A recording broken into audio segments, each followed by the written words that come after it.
দেশের বেকারি একদম শিখরে পৌঁছেছে। মূল্যবৃদ্ধির সমস্যায় মানুষ নাজেহাল। পার্মানেন্ট জব বলে কোনো জিনিস আর আগামী দিনে থাকবে না। কোনো একটা রাজনৈতিক দল ক্ষমতায় গিয়ে সে মানুষের খানিকটা সুরাহা দিতে পারে, কিন্তু সার্বিক সমস্যার সে সমাধান করতে পারবে না। তৃণমূল কংগ্রেসের প্রতি মানুষের, জনসাধারণের একটা আশা আকাঙ্ক্ষা ছিল, কিন্তু দুর্ভাগ্যজনক হলেও এটা সত্য, মাত্রই 12-13 বছরে তারা দুর্নীতিগ্রস্ত হয়েছে। তাদের নেতারা কয়েকজন জেলে, আরও কিছু হয়তো যাবে আগামী দিনে। এতে বাংলার মানুষ তৃণমূল কংগ্রেস থেকে মুখ ফেরাচ্ছে, এবং শুধু ফেরাচ্ছে না, মুখ ফিরিয়েছে। তারা জনসমর্থন হারিয়েছে, তাদের পায়ের তলায় আজকের মাটি নেই।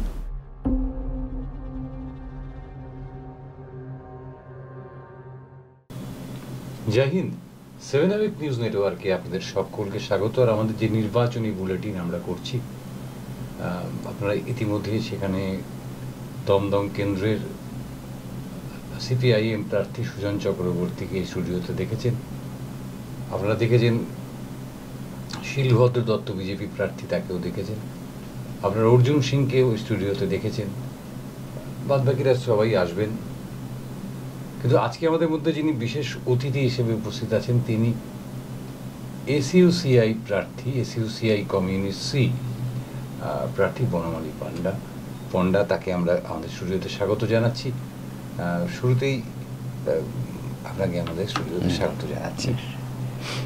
এবার আমরা দেখছি যে এসইউসিআই সি 42টি আসনেই প্রতিদ্বন্দ্বিতা করছে। হ্যাঁ, আপনাদের মূল স্লোগানটা কি? মানে যে ধরুন, কেউ বলছে এইটা হবে, কেউ বলছে ওটা হবে, আপনাদের থেকে সেইভাবে শোনার সুযোগ হয় না, কেননা বড় মিডিয়া বা আপনাদের খবরের কাগজ ইত্যাদিতে আপনাদের সেভাবে প্রচার হয় না।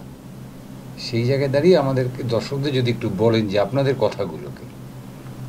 আমাদের এসইউসিআই কমিউনিস্ট দলের এই অষ্টাদশ লোকসভা নির্বাচনে প্রধান কতগুলো দাবি আমরা উত্থাপন করেছি।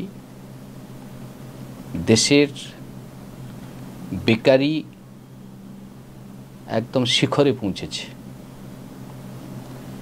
মূল্যবৃদ্ধির সমস্যায় মানুষ নাজেহাল। শ্রমজীবী মানুষের কাজের অধিকারকে খর্ব করা হচ্ছে। বর্তমান কেন্দ্রের শাসক সরকার, বিজেপি সরকার, তারা নয়া শ্রম কোড চালু করে তারা শ্রমিকের অধিকারকে যেমনভাবে নষ্ট করছে, ধ্বংস করছে, অন্যদিকে পার্মানেন্ট জব বলে কোনো জিনিস আর আগামী দিনে থাকবে না, এরকম জিনিস তারা নিয়ে আসছে। অন্যদিকে যখন দেশের মানুষ কেন্দ্রের বিজেপি সরকারের এই শাসনে অতিষ্ঠ, তাদের নাভিশ্বাস উঠেছে, তখন তারা মানুষের কাছে, যেহেতু মানুষের মধ্যে একটা ধর্মীয় ভাবাবেগ কাজ করে, ধর্মীয় মূল্যবোধ মানুষের মধ্যে আছে, সেই ধর্মীয় মূল্যবোধকে কাজে লাগিয়ে তারা একটা চূড়ান্ত ঘৃণ্য রাজনীতি এদেশের মাটিতে তারা ব্যাপকভাবে নিয়ে এসছে। সাম্প্রদায়িকতার রাজনীতি, যেখানে গোটা দেশকে তারা রক্তাক্ত করছে। অন্যদিকে পশ্চিমবঙ্গের মানুষের একটা আকাঙ্ক্ষা ছিল যে তৃণমূল কংগ্রেস সরকার অন্তত মানুষকে খানিকটা সুরাহা দেবে, মানুষের খানিকটা স্বার্থে কাজ করবে। সেটা এক সময় আপনারাও ভেবেছিলেন না? আমরা কি ভেবেছিলাম সেটা পরে আসছি। আমাদের বক্তব্য ছিল স্বতন্ত্র। আমরা বলেছিলাম সে সময় যে কোনো একটা রাজনৈতিক দল তার যদি ইচ্ছেও থাকে মানুষের জন্য কিছু করবে, সে খানিকটা করতে পারে, সার্বিকভাবে সে মানুষের স্বার্থে কাজ করতে পারবে না। কারণ এই ব্যবস্থাটা হচ্ছে একটা পুঁজিবাদী ব্যবস্থা। রাজনৈতিক ভাষায় বলে এটাকে পুঁজিবাদী ব্যবস্থা। যখন কোনো রাজনৈতিক দল যারা সরকারি ক্ষমতায় থাকে, সে কেন্দ্রে থাকলে কেন্দ্রীয়ভাবে, কোনো রাজ্যে থাকলে আঞ্চলিকভাবে, তারা দেশের এবং আঞ্চলিক পুঁজিপতিদের তারা সেবা করে, যেটা এখন সর্বোচ্চ জায়গায় আমরা বলছি প্লুটোক্রেসি। হ্যাঁ, ফলে এই জায়গায় কোনো একটা রাজনৈতিক দল ক্ষমতায় গিয়ে সে মানুষের খানিকটা সুরাহা দিতে পারে, কিন্তু সার্বিক সমস্যার সে সমাধান করতে পারবে না। যার সার্বিক সমস্যার সমাধানের জন্য আমরা যে সংগ্রামী বামপন্থার কথা বলি, মার্ক্সবাদ, লেনিনবাদ এবং এদেশের মাটিতে আমাদের দলের যিনি প্রতিষ্ঠাতা সাধারণ সম্পাদক শিবদাস ঘোষ, তার আদর্শের ভিত্তিতে একটা সমাজ মুক্তি, যেটাকে রাজনৈতিক ভাষায় বলে পুঁজিবাদ বিরোধী সমাজতান্ত্রিক বিপ্লব ছাড়া এ সম্ভব না। ফলে যাই হোক, আমি যে কথাই বলছিলাম যে তৃণমূল কংগ্রেসের প্রতি মানুষের, জনসাধারণের একটা আশা আকাঙ্ক্ষা ছিল যে অন্তত তারা কিছুটা করবে, কিন্তু দুর্ভাগ্যজনক হলেও এটা সত্য, মাত্রই 12-13 বছরে তারা চূড়ান্ত দুর্নীতিগ্রস্ত হয়েছে। তাদের নেতারা কয়েকজন জেলে, আরও কিছু হয়তো যাবে আগামী দিনে। কিন্তু মানুষের যে সমস্যাগুলো, বেকারি, মূল্যবৃদ্ধির সমস্যা, কালোবাজারি, মজুতদারি, ফাটকা কারবারিদের নিয়ন্ত্রণে নিয়ে আসা, এ সমস্ত তারা করতে পারেনি। কর্মসংস্থানের সুযোগ নেই। বাংলার যুবকরা ভিন দেশে চলে যাচ্ছে, ঝুঁকিবহুল কাজ করতে গিয়ে প্রাণহানি ঘটছে, তাদের লাশ ফিরে আসছে পশ্চিমবাংলায়, এই জিনিস ঘটেছে। ফলে পশ্চিমবাংলার মানুষ বিশেষ করে দুর্নীতি এবং নারী পাচার, শিশু পাচার থেকে শুরু করে নারী নির্যাতন, এতে বাংলার মানুষ তৃণমূল কংগ্রেস থেকে মুখ ফেরাচ্ছে, এবং শুধু ফেরাচ্ছে না, মুখ ফিরিয়েছে। তারা জনসমর্থন হারিয়েছে, তাদের পায়ের তলায় আজকে মাটি নেই। ফলে এই জায়গায় দাঁড়িয়ে আছে, যেখানে আমাদের দল এসইউসিআই কমিউনিস্ট এই পরিস্থিতিতে মানুষের কাছে আমরা একটা বিকল্প হিসেবে গণতান্ত্রিক মূল্যবোধের ভিত্তিতে, এবং যে পশ্চিমবাংলার মাটিতে একসময় বামপন্থী সংস্কৃতি ছিল, যেমন প্রথমের দিকে লোকসভা নির্বাচনে আপনারা জানেন যে পশ্চিমবাংলায় 3-4টি আসন বাদ দিলে বেশিরভাগই হচ্ছে বামপন্থীরা নির্বাচনে জয়লাভ করেছিল। মেঘনাথ সাহার মতো মানুষ, তিনিও বামপন্থী সাংসদ হিসেবে নির্বাচিত হয়েছেন। ফলে পশ্চিমবাংলার বুকে একটা বামপন্থী ঐতিহ্য এবং বামপন্থী গৌরব ছিল, এবং সেই ঋত গৌরবটা ফিরিয়ে আনা যেত। একটা ঐক্যবদ্ধ বামপন্থী আন্দোলনের জন্য আমরা চেয়েছিলাম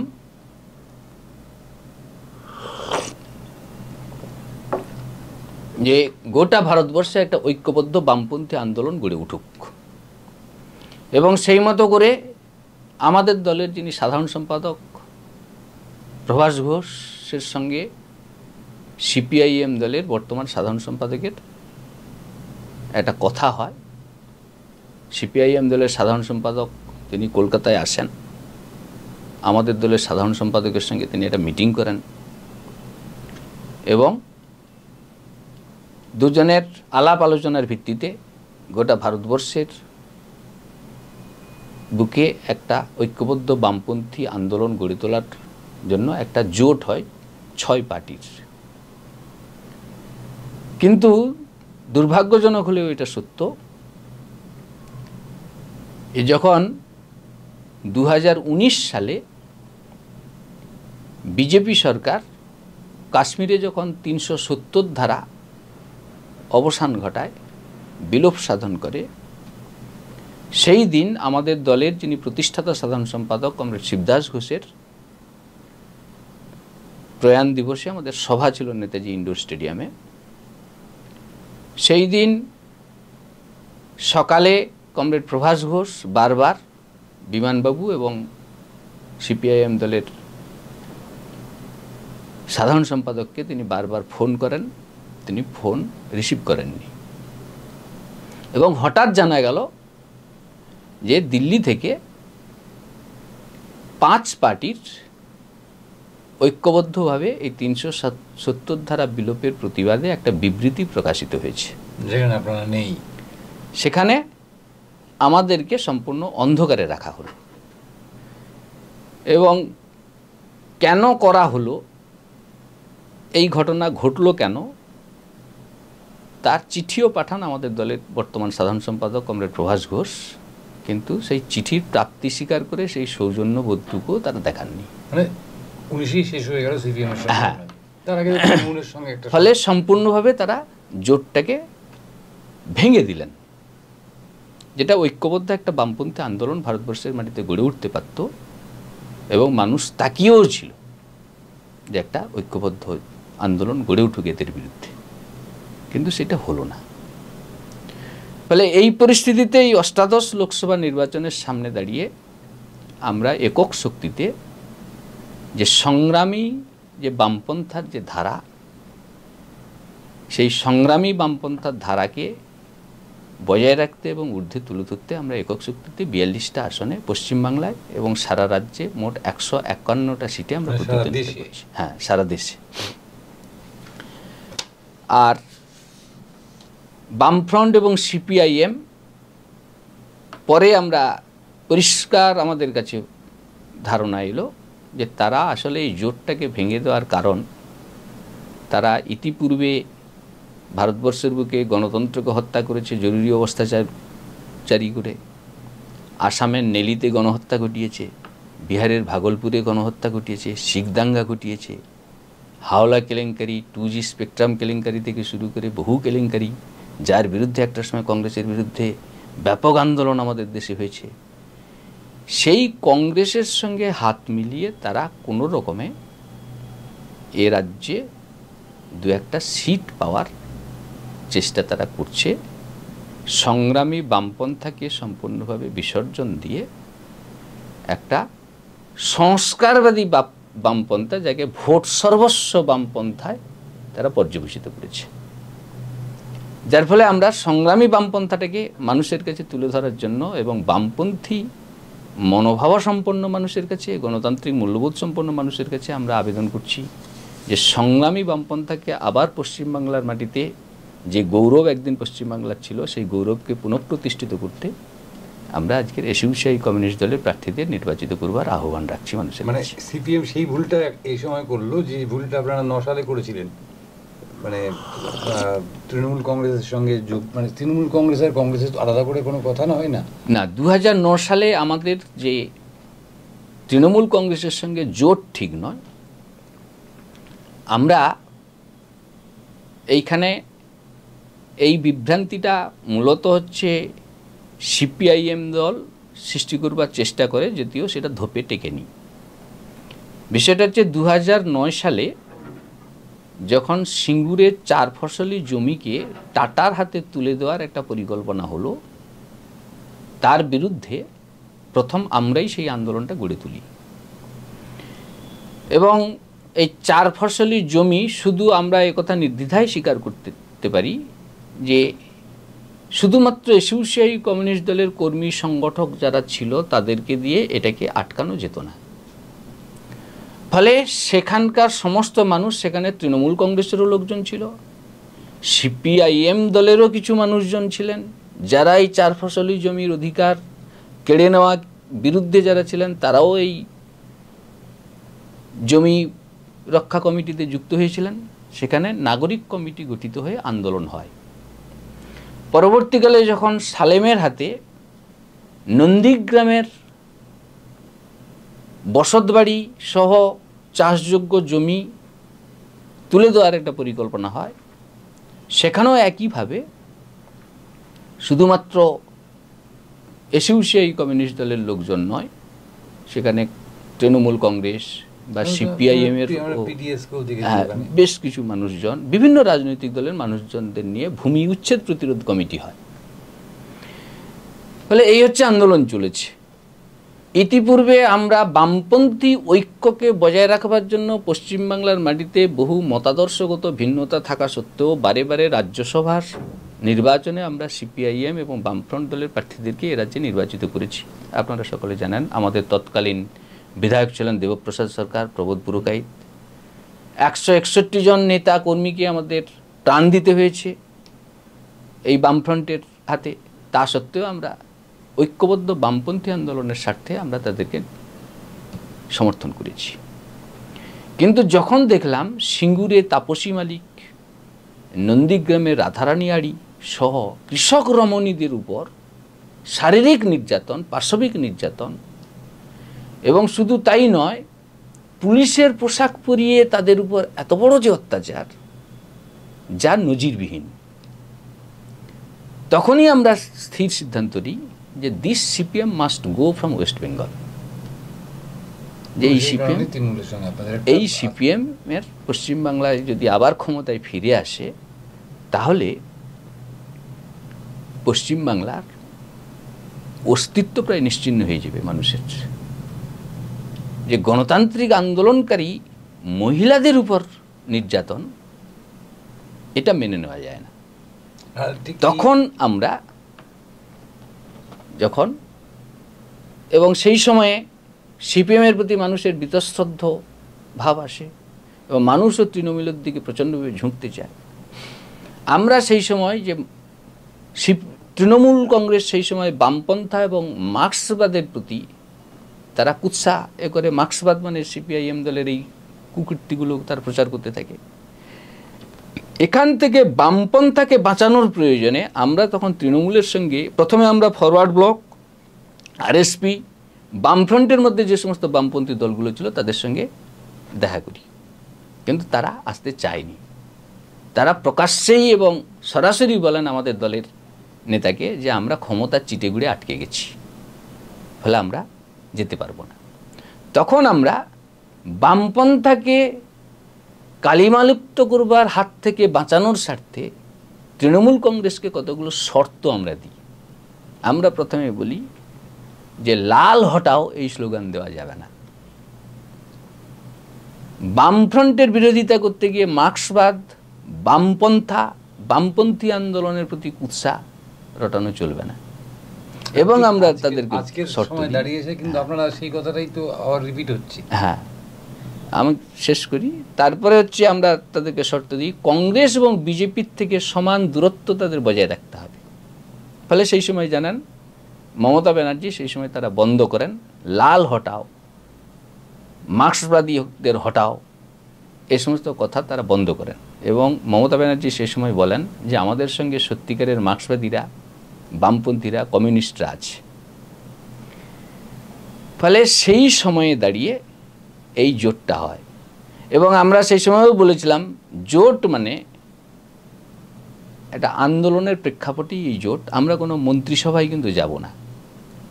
এবং মমতা ব্যানার্জির মন্ত্রিসভায়ও আমাদের নির্বাচিত এমএলএরা তারা ডেকেছিলেন। আমাদের নির্বাচিত এমএলএ তরুণ নস্কর জয়নগর কেন্দ্র থেকে নির্বাচিত হয়েছিলেন। তরুণ নস্করকে শিক্ষামন্ত্রী পদ দিতে চেয়েছিলেন, আমরা রিজেক্ট করি, প্রত্যাখ্যান করি। এবং আমরা যখন দেখলাম পরপর 2011 পর থেকে, তারপরে আমরা প্রথম থেকেই আমরা আমাদের ঘোষিত নীতি এটা ছিল যে মমতা ব্যানার্জির সরকারও তারা গেলে তারাও মানুষের স্বার্থে সার্বিক বিকাশ ঘটাতে পারবে না পশ্চিমবাংলায়। এবং আমরা বিরোধী বেঞ্চেই বসি। এবং আমরা আমরাই মমতা ব্যানার্জির সরকারের বিরুদ্ধে 2015 সালে আমরাই আন্দোলন করি। শান্তিপূর্ণ গণ আইন অমান্য আন্দোলনে আমাদের 2 জন কর্মীর পুলিশের লাঠির আঘাতে চোখ নষ্ট হয়, চিরকালের মতো তারা দৃষ্টিশক্তি তাদের হারিয়ে যায়। এ ঘটনাও ঘটেছে। আমরাই আন্দোলনটা করেছি, লড়াই করে যাচ্ছি। ফলে এই সংগ্রামী বামপন্থার ধারাবাহিকতায় এবং আমরা সিপিআইএমের যে অত্যাচার এবং বিশেষ করে মহিলাদের উপর যে অত্যাচার, সেখান থেকে আমরা সেই সময় বলেছিলাম দিস সিপিএম মাস্ট গো। সেই অর্থে আন্দোলনের প্রয়োজনেই একটা ঐক্য গড়ে উঠেছিল তৃণমূল কংগ্রেসের সঙ্গে। এবং সেটা কখনোই ক্ষমতায় যাওয়ার জন্য নয়, কখনোই কোনো ক্রমে ভোটে 2-1টা সিট পাওয়ার জন্য নয়, সেটা আন্দোলনের প্রয়োজনেই। এবং সেই জন্যই আমরা তাদের মন্ত্রিসভাতেও 2011 থেকে আজকে 2024 অনেকগুলো বছর মাঝখানে কেটে গেছে। কিন্তু আপনি যে কথাগুলো বললেন সেই পরিস্থিতিটা কি কিছু বদলেছে? কোন পরিস্থিতি বদলানোর? আপনি যে যা বললেন যে নারীদের ওপর নির্যাতন, এই মানে বিভিন্ন রকমের, না, বেড়েছে। বামফ্রন্ট আমলে যা হয়েছে তার থেকে আরও বেড়েছে, পরিস্থিতি বদলায়নি। এবং আমি তো আপনাকে এই প্রথমেই বললাম যে 2011-তে তৃণমূল কংগ্রেস সরকার ক্ষমতায় যাওয়ার পর থেকে আমরা তাদের সরকারি জনবিরোধী নীতির আমরাই প্রথম প্রতিবাদ করি এবং বিভিন্ন স্তরে স্তরে আন্দোলন করতে করতে 2015 সালে আমরা কেন্দ্রীয়ভাবে একটা ব্যাপক আন্দোলন আমাদের নেতৃত্বেই গড়ে ওঠে, আইন অমান্য আন্দোলন হয়, যে ঘটনাটা আমি ইতিপূর্বে বললাম। কিন্তু 2024-এ দাঁড়িয়ে আপনাদের সামনে তো আরো অনেক ইস্যু চলে হ্যাঁ, এই মুহূর্তে আমরা এই লড়াই করে যাচ্ছি। যেমন ধরুন এই মুহূর্তে আমরা ওরা, অর্থাৎ সারা দেশ এক ভাষা এক দল বা এরকম ধরনের একটা স্লোগান দেশব্যাপী তোলার চেষ্টা হচ্ছে। আবার এ রাজ্যেও খানিক সেই রকমই একটা পরিস্থিতি তৈরি হচ্ছে। হ্যাঁ, এবং ভোটটা দেখতে পাচ্ছি যে সম্পূর্ণভাবে মেরুকরণ হয়ে যাচ্ছে, তৃণমূল কংগ্রেস অথবা বিজেপি, মানে একটা বাইনারি। এবং সেই বাইনারি আমরা ধরুন যদি একদম লজিক্যালি চিন্তা করি তাহলে সেই বাইনারিটা এখানটা তৈরি করাও বটে, সেটা নিয়ে আমরা যাচ্ছি না। কিন্তু সেই বাইনারির মধ্যে দাঁড়িয়ে আজকে আপনারা কি আশা করছেন মানুষের কাছ থেকে? আমরা আশা করছি যে মানুষ যতদিন পর্যন্ত রাজনীতিগতভাবে সচেতন না হবে, রাজনীতিকে এড়িয়ে চলবে এবং এড়িয়ে চলার একটা প্রেক্ষাপটও আছে, ততদিন পর্যন্ত এই দলগুলো যারা পুঁজিপতিদের সেবা দাস, মালিকদের সেবা করছে, ততদিন পর্যন্ত মানুষের এই অবস্থা চলতে থাকবে। ততদিন পর্যন্ত এই দলগুলো মালিকদেরই সেবা করে যাবে, ইলেকটোরাল বন্ডের মধ্য দিয়ে হোক বা কোনো কর্পোরেট সংস্থার কাছ থেকে হোক, তারা টাকা নিয়ে প্রচুর প্রচার করে, মিডিয়াকে কিনে নিয়ে প্রচারের জৌলুস দেখিয়ে, বেলুন ঢাকঢোল পিটিয়ে প্রচার করে মানুষকে প্রভাবিত করবে এবং তারা নির্বাচনটাকে ক্যাপচার করবে। আমরা যদি এতে আসি, সেফোলজিতে আসি, তাহলে দেখতে পাচ্ছি যে 2011-র পর থেকে যেরকমভাবে পশ্চিমবঙ্গে সিপিআইএম সহ অন্যান্য বামপন্থী দলগুলোর রক্তক্ষরণ, মানে ভোট কমেছে, একই রকমভাবে কিন্তু আপনাদের এসইউসিআই কমিউনিস্টদেরও ভোট কমেছে। আপনি যে প্রথমেই বলছিলেন যে আমাদের একটা বাম ঐতিহ্য ছিল এই রাজ্যের, তাহলে সেই ঐতিহ্যে কি কোথাও ভাটা পড়েছে? আন্দোলনে কি কোথাও ভাটা পড়েছে? মানুষকে বোঝানোর জায়গায় কি কোথাও ভাটা পড়েছে? না, ভোট দিয়ে সবটা ভাটা পড়ছে বামপন্থী আন্দোলনে, এটা বিচার করা যাবে না, কারণ ভোট অনেকগুলো বিষয় দিয়ে নিয়ন্ত্রিত হয়। এখনকার ভোট মানে সবটাই হচ্ছে মাসল পাওয়ার, মানি পাওয়ার, মিডিয়া পাওয়ার দিয়েই হচ্ছে মূলত, নির্বাচন কমিশন বলেছিলেন, যেটা মূলত এইগুলো দিয়েই প্রভাবিত হয়। ফলে বামপন্থী আন্দোলনে ভাটা পড়েছে এমনটা নয়, বামপন্থার প্রতি মানুষ আরও বরং তাদের আবেগ, শ্রদ্ধা, ভালোবাসা আরও বরং বাড়ছে। আমরা দেখতে পেয়েছি যে আমরা যে কোনো আন্দোলন করেছি, সেই আন্দোলনের প্রতি মানুষের স্বতঃস্ফূর্ত অংশগ্রহণ। আমরা গত 5ই আগস্টে ব্রিগেডের মতো ময়দানে আমরা লোক ভরিয়েছি, এগুলো হচ্ছে মানুষের সমর্থন ছাড়া হতো না। গত 21শে জানুয়ারি আমরা শহীদ মিনার ময়দানেও ব্যাপক একটা জমায়েত করেছি এবং বিভিন্ন স্তরে স্তরে বহু আঞ্চলিক ক্ষেত্রে আমরা আন্দোলন করেছি। যেমন এই এলাকাতেও আপনারা জানেন, জঞ্জাল পরিষ্কার করার দাবি নিয়ে, পানীয় জলের দাবি নিয়ে আমাদের লড়াই আন্দোলন আছে। এই যে ইলিয়াস রোডে রাস্তা ঢালাই করবার দাবিতে আন্দোলন, মানুষকে পাশে নিয়ে সেই আন্দোলন জয়যুক্তও হয়েছে। একইভাবে বরানগরেও জানেন NIOH যে অর্থোপেডিক হসপিটাল, তাকে সরিয়ে তারা উড়িষ্যায় নিয়ে চলে যেতে চেয়েছিল। সেখানকার মানুষকে সংগঠিত করে একটা বামপন্থী দলই তো লড়াইটা করছে, সংগঠিত করে সেই আন্দোলন জয়যুক্ত হয়েছে। ওখানে যে কোঅপারেটিভ ব্যাংক ছিল, ব্যাংকের যে লক্ষ লক্ষ টাকা দুর্নীতি হয়েছিল, সেই টাকা মানুষ পেয়েছে আন্দোলনের মধ্য দিয়ে। এটা বামপন্থী আন্দোলনেরই ফল। একইভাবে দমদমেও বাগজোলা খালের উপর যে ব্রিজ নিয়ে যে দীর্ঘদিন টালবাহনা, আমরাই আন্দোলন করি সিপিআই কমিউনিস্ট দল। মানুষকে নিয়ে সই সংগ্রহ করে কর্পোরেশনে, মিউনিসিপ্যালিটিতে আমরা বারবার করে ডেপুটেশন দিয়েছি, আন্দোলন করেছি যাতে দ্রুত এটা চালু করা হয়। এবং বিভিন্ন জায়গায়, আঞ্চলিক ক্ষেত্রে গোটা রাজ্যেও তাই, আঞ্চলিক ক্ষেত্রে আমরাই আন্দোলনগুলো গড়ে তুলছি। মানুষের সমর্থন ছাড়া এই আন্দোলনগুলো সফল হতে পারে না। আপনি বললেন বটে যে মানুষের সমর্থন সবসময় ভোট বাক্সে প্রতিফলিত হবে, সেটা ঠিক নয়, সেটা আমরাও বুঝি। কিন্তু শেষ পর্যন্ত যখন একটা মানুষ ভোটে দাঁড়ায়, একটা দল ভোটে দাঁড়ায়, তাদের তো একটা মানে জয় করা। হ্যাঁ, নিশ্চয়ই নিশ্চয়ই। এবারে আমরা মনে করি কিছুটা হলেও প্রতিফলন ঘটবে। আমরা গত লোকসভা নির্বাচনে যা ভোট পেয়েছিলাম তার থেকে বহুলাংশে ভোট বাড়বে, এ আমরা মনে করি। মানুষের সমর্থন আছে, এই প্রত্যাশাও আমাদের আছে। ধরুন আপনারা যা যা কথাগুলো বললেন শুরুতেই, আমি যদি রিপিট করি তাহলে সেই কথাগুলো কিন্তু এই মুহূর্তে বামফ্রন্টও বলছে। একই কথা বলছেন, যে আপনিও বলছেন সাম্প্রদায়িকতা একটা বড় মানে বিপদ দেশের পক্ষে। কর্মসংস্থানের ক্ষেত্রে যদি বলা যায় তাহলে মানে সাংঘাতিক একটা জায়গায় আমরা পৌঁছে গেছি, যে এরা বলছে যে আমরা প্লুটোক্রেসি, দেশের কয়েকটা মাত্র পরিবারের হাতে আমাদের দেশটা চলে গেছে। সামগ্রিকভাবে এর থেকে বেরিয়ে আসতে গেলে ভোটারদের উদ্দেশ্যে আপনাদের কি মানে বার্তা থাকবে? আমাদের বার্তা একটাই, যে আজকের যদি সত্যি বেকার সমস্যা বলুন, মূল্যবৃদ্ধি বলুন, নারী নির্যাতনের বিরুদ্ধে বলুন, যদি সত্যি ভারতবর্ষ তথা পশ্চিমবাংলার মাটিতে এর বিরুদ্ধে মানুষকে দাঁড়াতে হয়, তাহলে গণ আন্দোলনই একমাত্র বিকল্প।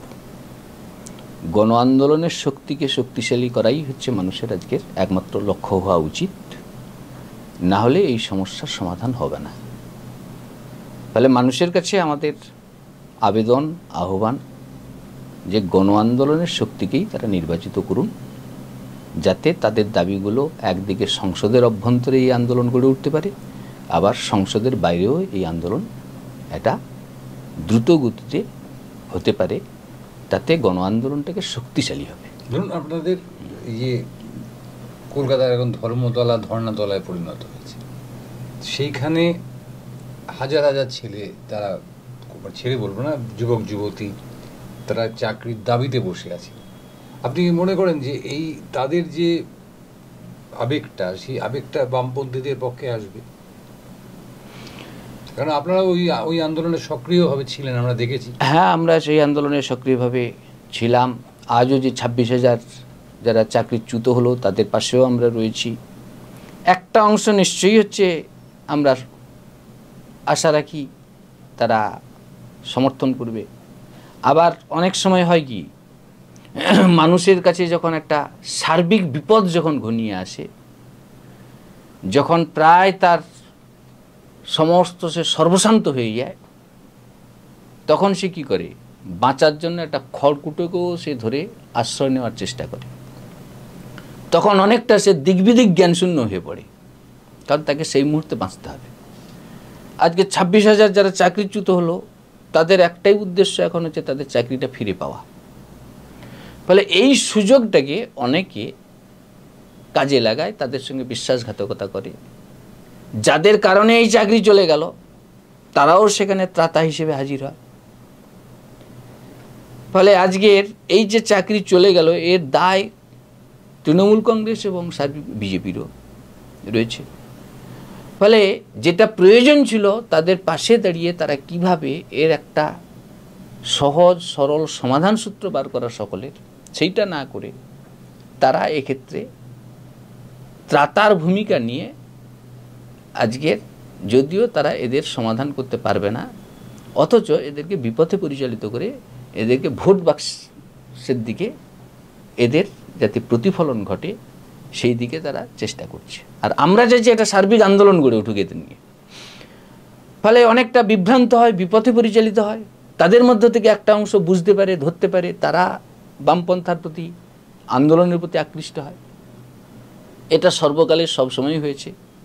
এবার মানুষ যখন বুঝতে পারে যে এটা হলো না, তখন আস্তে আস্তে একটা এগিয়ে আসে, বামপন্থার প্রতি আরও বেশি বেশি আকৃষ্ট হয়। হয়ই, এটা সবসময়ই থাকে। এটা সন্দেশকারীর ঘটনাটাও কতটা প্রভাব ফেলতে পারে নির্বাচনে? মানে আপনিও তো নির্বাচনের প্রার্থী, আপনার ভোটেও সেই প্রভাবটা আসতে পারে। সন্দেশখালীর ঘটনা কেন, শুধু সন্দেশখালীর ঘটনা তো অবশ্যই প্রভাব ফেলবে, অবশ্যই প্রভাব ফেলবে। শুধু সন্দেশখালী তো নয়, পশ্চিমবাংলায় নারীরা নিরাপদে নেই। গাইঘাটা, কাটোয়া, মধ্যমগ্রাম সর্বত্র এই জিনিস আছে। এবং এই জিনিসগুলো শুরু হয়েছিল বামফ্রন্ট আমলে, এই শাহজাহানের উত্থানও বামফ্রন্ট আমলে। এগুলো গ্রামে গ্রামে, গ্রামাঞ্চলকে প্রায় সেই অর্থে তথাকথিত মুক্তাঞ্চল সৃষ্টি করা। পঞ্চায়েত প্রধান, পঞ্চায়েত সভাপতি তারাই শেষ কথা। তাদের পারিবারিক সমস্যা বলুন, পারিবারিক বিষয়ে বলুন, শেষ কথা তারাই। সেই রাজনীতিটাকে ব্যাপকভাবে তৃণমূল কংগ্রেস করছে। যে রাজনীতি করার জন্য বামফ্রন্ট পশ্চিমবাংলা থেকে আজকে তাদেরকে চলে যেতে হলো, একই কারণে তৃণমূল কংগ্রেসকেও পশ্চিমবাংলা থেকে চলে যেতে হবে। কিন্তু দেখা যাচ্ছে যে বিকল্প শক্তি হিসেবে বামপন্থীরা ক্রমশ দুর্বল হচ্ছে। না, বামপন্থীরা ক্রমশ দুর্বল হচ্ছে। আমি ভোটের হিসেবে বলছি আপনাকে, আপনি গণ আন্দোলনের হিসেবটা যদি বলেন তাহলে আলাদা কথা, কিন্তু ভোটের হিসেবে দেখা যাচ্ছে মানে প্রত্যেকটি বামপন্থী দলের ভোট বিপুল ভোট দিয়ে কোনো পরিবর্তন তো হয়নি। আমরা যদি ইতিহাস দেখি, নন্দীগ্রাম সিঙ্গুরের জয় ভোট দিয়ে আসেনি। নন্দীগ্রাম সিঙ্গুরের জয় এসেছে গণ আন্দোলনের মধ্য দিয়ে। সন্দেশখালীতে শেখ শাহজাহানরা ধরা পড়েছে ভোট দিয়ে নয়, ধরা পড়েছে গণ আন্দোলনের মধ্য দিয়ে। আজকে শাসক দলের যে সমস্ত নেতামন্ত্রীরা জেলে ঢুকে আছে, ভোট দিয়ে জেলে ঢোকেনি, গণ আন্দোলন এবং আইনি লড়াইয়ের মধ্য দিয়েই তারা আজকে কারাবাস। দমদমের ক্যান্ডিডেট, দমদমের আমাদের যে 7টি বিধানসভা, এই 7টি বিধানসভার 7টি পৌরসভা, 7টি পৌরসভার এই মুহূর্তে কার্যত অচল অবস্থা। তাদের নিকাশি সমস্যা, তাদের পানীয় জলের সমস্যা, তাদের জঞ্জাল, মানে যেটা সবচেয়ে বড় সমস্যা। তো সে ব্যাপারে আপনাদের চিন্তা ভাবনাটা কি থাকছে? এ বিষয়ে আমাদের চিন্তাভাবনা হচ্ছে, রাজ্য সরকার যদি যথোপযুক্ত ভূমিকা নেয়, একটা উন্নত বৈজ্ঞানিক পদ্ধতি যদি গ্রহণ করে, তাহলে জঞ্জাল সমস্যার সমাধান অনেকটাই করা যায়। জঞ্জাল সমস্যা দু ধরনের বর্জ্য থাকে। একটা হচ্ছে ধরুন বায়োডিগ্রেডেবল, আর একটা হচ্ছে অপচনশীল প্লাস্টিক। হ্যাঁ, ফলে যেগুলো হচ্ছে বায়োডিগ্রেডেবল, যেমন হচ্ছে শাকসবজির যে ওয়েস্ট, যেগুলো ফলের খোসা, এই সমস্ত জিনিসগুলো, এগুলো যদি মূলত যারা ধরুন যে বসবাস করে, সেখানে যদি 3-4 মিটার গভীর একটা গর্ত খুঁড়ে সেখানে যদি রাখা যায়, তাহলে সেটা অনেকটাই কম্পোস্ট সার তৈরি হতে পারে। এবং সেখানে সেই সার গাছপালা লাগানোর ক্ষেত্রে ব্যবহার করা যেতে পারে। আপনি যে কথাটা বলছেন, সেটা দমদম লোকসভা কেন্দ্রের মধ্যে কি এই মুহূর্তে সেই পরিস্থিতি রয়েছে যে কোথাও গর্ত খুঁড়ে? এইগুলো তো হচ্ছে পরিকল্পনার অভাব। আজকে সর্বত্র, শুধু দমদম কেন, সর্বত্রই টাকার প্রয়োজনে এবং কাউন্সিলররা তারা তাদের টাকা নিয়ে অবৈধ নির্মাণের লাইসেন্স দিচ্ছে। তাহলে এই জায়গায় দাঁড়িয়ে কোথাও বাড়ি ভেঙে পড়ছে, কোথাও ব্রিজ ভেঙে পড়ছে, মানুষ মরছে। ফলে যত মাল্টি স্টোরেড বিল্ডিং গড়ে উঠছে, সেখানে সবটাই কি বিজ্ঞানসম্মত পরিকল্পনা মাফিক হচ্ছে? সেই নগরায়নের ভুক্তভোগী আপনিও হচ্ছেন, ভোটে সবাই প্রচারে বেরিয়ে জামা কাপড় ভিজিয়ে বাড়িতে মানে আপনাকে ফিরতে হচ্ছে। একদম। সবাই তো সেই জায়গায় দাঁড়িয়ে আপনাদের বার্তাটা কি থাকবে মানুষের কাছে, যে আপনারা যদি কোনোভাবে জয়লাভ করেন কি হতে পারে আপনাদের পরিকল্পনা? আমাদের পরিকল্পনা হচ্ছে, আমরা যদি জয়লাভ করি, আমরা বলবো যে একদিকে মানুষের সমস্যা সমাধানের দাবিতে আমরা গণ আন্দোলনের কণ্ঠকে লোকসভার অভ্যন্তরে তুলে ধরব, এবং আমরা দ্বিতীয় দাবি যে লোকসভার সাংসদ যিনি জনপ্রতিনিধি, তার যে মাসিক ভাতা সহ তার যে সুযোগ সুবিধা ব্যবহার, যে বহু অর্থ ব্যয় হয় একজন সাংসদের পিছনে। তরুণ মণ্ডল, হ্যাঁ, আমাদের সাংসদ তরুণ মণ্ডল এর দাবি তুলেছিলেন, এবং আমি দাবি করব, এবং আমাদের যে প্রার্থী নির্বাচিত হোক তিনি দাবি করবেন যে জনপ্রতিনিধির এত ভাতা দেওয়ার কোনো প্রয়োজন নেই। হ্যাঁ, ফলে এই অর্থ কমিয়ে বরং মিড ডে মিল কর্মীদের ভাতা বাড়ানো হোক, আশাকর্মীদের ভাতা বাড়ানো হোক, যারা দিবারাত্র পরিশ্রম করে চলেছে অঙ্গনওয়াড়ি কর্মীদের ভাতা বাড়ানো হোক, এবং শিক্ষা, স্বাস্থ্য এই সমস্ত ক্ষেত্রে এই অর্থ ব্যয় করা হোক, এই দাবি আমরা তুলব। মানে এই যে আপনার ডোল পলিটিক্স যেটা চলছে, হ্যাঁ, এটাকে বন্ধ করতে হবে। হ্যাঁ, একদম। ফলে এইটাই আমরা চাই। ওই আয়ুষ্মান ভারতের কোনো দরকার নেই, আমি হাসপাতালে যাব, চিকিৎসা পাবো। অবশ্যই, অবশ্যই। এগুলো হচ্ছে লোক ঠকানো বার্তা। আমি এই রাজ্যেও তাই হচ্ছে, লক্ষ্মী ভাণ্ডারে 500 টাকা দিয়ে দিলাম, কিন্তু সেই বাড়ির সন্তানকে আর চাকরিটা দিলাম না। কিন্তু এই লক্ষ্মীর ভাণ্ডারকে কিন্তু সব দল সাপোর্ট করছে। সিপিএম বলছে যে তারাও যদি ক্ষমতায় আসে ভবিষ্যতে তাহলে তারা ভেবে দেখবে। বিজেপি তো ঘোষণাই করে দিয়েছে তারা যদি 26-এর ইলেকশনে যেতে তারা 3000 টাকা করে দেবে। তারা চাইছে মানুষকে কিনে নেবো, এরকম ঘুষ দিয়ে কিনে নেবো। আর আপনারা চাইছেন যে আমরা চাইছি যে লক্ষ্মী ভাণ্ডারে 3000 টাকা দেওয়া হচ্ছে হোক, কিন্তু বেকার যুবককে চাকরি সুনিশ্চিত করতে হবে। আমরা এটাই দাবি করছি। একেবারে সময় শেষ আমাদের। আপনি যদি একদম মানে আপনাদের দাবিটাকে বা দমদমের মানুষকে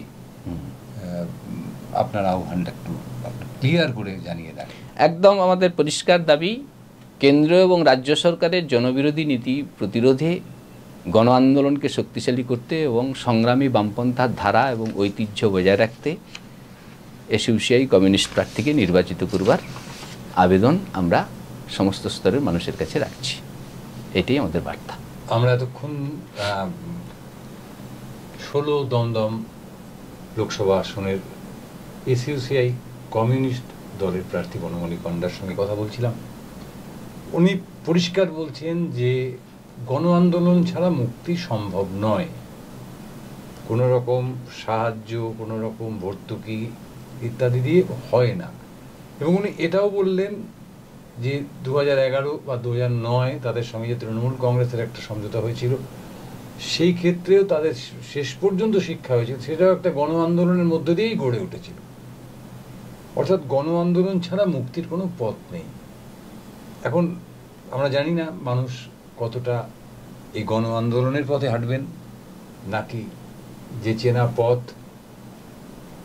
অর্থাৎ যে চেনা রাস্তা আমরা বিগত বেশ কিছু বছর ধরে 30-40 বছর ধরে যে পথে হেঁটে চলেছি সে পথেই হাঁটবো, সেটা কিন্তু বলবো ভবিষ্যৎ। বনমালী বাবুকে অনেক ধন্যবাদ। আমরা আপনাকে শুভেচ্ছা জানাচ্ছি, আর আপনাদের বলছি নজর রাখুন 7 নিউজ নেটওয়ার্কের পর্দায়, কারণ ভারতবর্ষের একমাত্র বিজ্ঞাপনহীন চ্যানেল আমাদের 7 নিউজ নেটওয়ার্ক। সেই ক্ষেত্রে দাঁড়িয়ে আপনাদের একটা সাবস্ক্রিপশন আমাদের কাছে অত্যন্ত মূল্যবান।